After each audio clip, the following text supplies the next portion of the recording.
Bonjour, je m'appelle Louis Renaud, je suis courtier immobilier depuis 1988. Je suis directeur d'agence pour le Contact Immobilier LR. Aujourd'hui, j'aimerais vous parler de pourquoi les maisons ne se vendent pas. Alors, une des premières raisons, c'est le prix. Un prix trop élevé, les acheteurs comparent et ne viendront pas visiter votre propriété. Donc, c'est important de faire une bonne analyse de marché, d'examiner les dernières propriétés qui se sont vendues afin de fixer le prix d'une façon réaliste et bien se positionner par rapport à la compétition. Les acheteurs veulent avoir une propriété qui va avoir un bon rapport entre la qualité et le prix. Donc, on doit être capable de justifier le prix. Puis, à prix équivalent, souvent, il faut donner un petit peu plus pour amener l'acheteur à faire une démarche, une offre d'achat. La deuxième raison pourquoi une maison ne se vend pas, c'est la condition de la maison. Alors, il faut que l'acheteur ait un coup de cœur ou désire faire une offre d'achat. Il y a certaines maisons où on va avoir des problèmes de structure ou un problème d'infiltration d'eau, soit par le toit, soit par les drains français. Donc, il faut faire des estimés, puis à ce moment-là, être en mesure de négocier dans le prix si les propriétaires ne veulent pas réparer ou faire les correctifs nécessaires. Alors, l'important, c'est de faire un bon ménage avant de mettre en vente, faire un home staging, dépersonnaliser, désencombrer, rafraîchir la maison avec une nouvelle peinture et surtout aussi, lorsque les gens viennent visiter, augmenter l'éclairage, là, ouvrir les rideaux, les stores. L'extérieur est important que ce soit bien aménagé. C'est la première chose que l'acheteur va voir avant de rentrer dans la propriété. Donc, c'est un signe là, si la maison est bien entretenue ou non. Donc, la première impression, c'est les 5 premières minutes qui comptent, qui vont donner un impact là, dans la décision d'achat des acheteurs.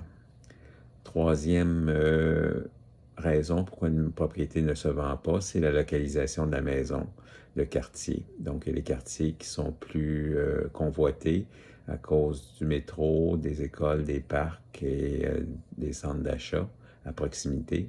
Par contre, c'est plus difficile lorsqu'ils sont dos à des blocs appartements, lorsqu'ils sont près d'une voie ferrée ou d'une autoroute à cause du bruit. Donc, puis les secteurs, là, souvent, ne sont pas homogènes, là. Alors, il faudra être plus patient à ce moment-là. Au niveau de la mise en marché, c'est la quatrième raison pourquoi elle ne se vendra pas.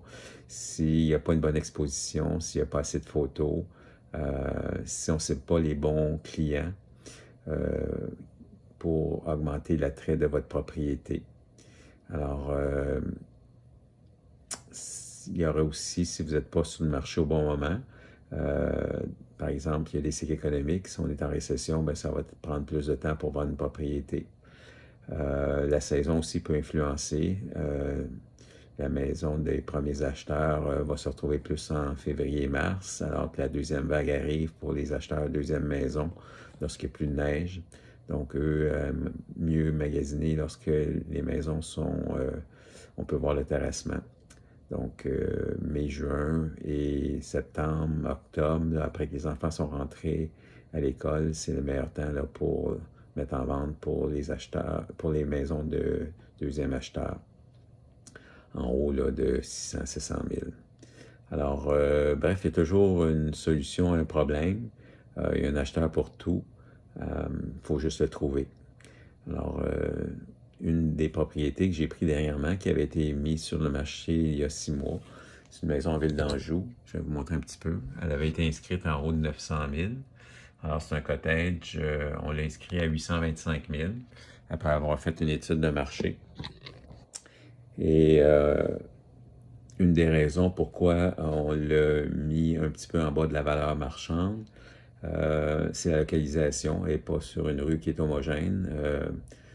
Autour de la propriété, c'est toutes des cottages jumelés, donc elle est comme la seule maison détachée sur la rue.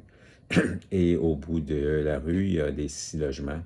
Donc eux, ça n'a jamais dérangé. C'est les premiers propriétaires. Ils avaient acheté un contracteur et ils n'ont jamais eu de problème là, au niveau vol. C'est un quartier quand même paisible. Les gens à qui appartiennent les 6 logements là, sont à leur affaire. Là, ils s'occupent des locataires, d'avoir une belle qualité. Au niveau, la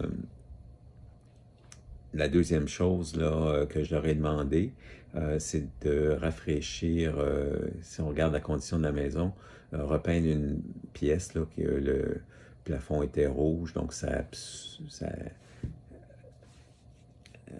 assombrit la pièce. Ils ont dépersonnalisé, enlevé certaines photos de famille. On a aussi désencombré, là. Le garage était très encombré. On a augmenté le nombre de photos. Ce qu'on a fait aussi, c'est qu'on a utilisé un nouveau visuel qui s'appelle Matterport, où ce que les gens peuvent se promener dans la propriété là, virtuellement. Alors, on a fait de la publicité sur Facebook. Alors, au niveau des statistiques, la propriété, la première semaine a été vue là, 749 fois. Les gens qui ont ouvert sont allés sur la fiche détaillée, les photos. Il y en a eu 38. Il y a eu une qui a été retenue, favorite, et il y a eu 4 partages. La deuxième semaine, on est rentré 783, donc il y a eu une augmentation des visites sur la propriété. Elle a été, il y a 48 fois, les gens ont ouvert les photos détaillées et elle a été retenue 5 fois comme favorite et il y a eu 2 partages. Donc on voit là que la propriété est bien regardée sur les réseaux sociaux. J'ai une compagnie qui se spécialise là-dedans, qui s'occupe là, principalement là, de mettre ça sur YouTube, puis d'avoir une bonne visibilité. Donc, le prix, je considère qu'on est en bas de la valeur marchande, en considérant que la maison là, a quand même des choses à faire. Au niveau de la cuisine, on a fait sortir une estimée pour la moderniser. Donc, on a évalué là, que ça coûterait 5 000 $ pour la mettre au goût du jour. Quant à la localisation, on ne peut pas rien changer. Elle est quand même proche du métro, puis facile d'accès pour les enfants par rapport aux écoles. Et pour ce qui est de la cour, les gens ont investi beaucoup dans la cour avec la piscine creusée, la glissade, le plongeon. Donc, c'est une maison familiale qu'on cherche là, ou une intergénération. Tout ce qui manquerait, c'est de rajouter quelques armoires de cuisine en bas parce qu'elle a sa salle de bain privée avec une chambre à coucher et un salon. Alors, c'est une belle propriété, elle a toujours été bien entretenue. Les gens vendent parce qu'ils ont besoin là, les enfants sont partis, donc c'est trop grand. Et ils orientent leurs besoins là, sur un condo là, qui est en train de se faire construire. Donc, l'occupation pourrait aussi être rapide, disons un plan B. Et je vous dirai dans quelques semaines où est-ce qu'on en est là, au niveau de la vente de la propriété. Et prochaine vidéo, ben, on ira en détail sur d'autres points qui pourraient vous intéresser. Bonne fin de journée.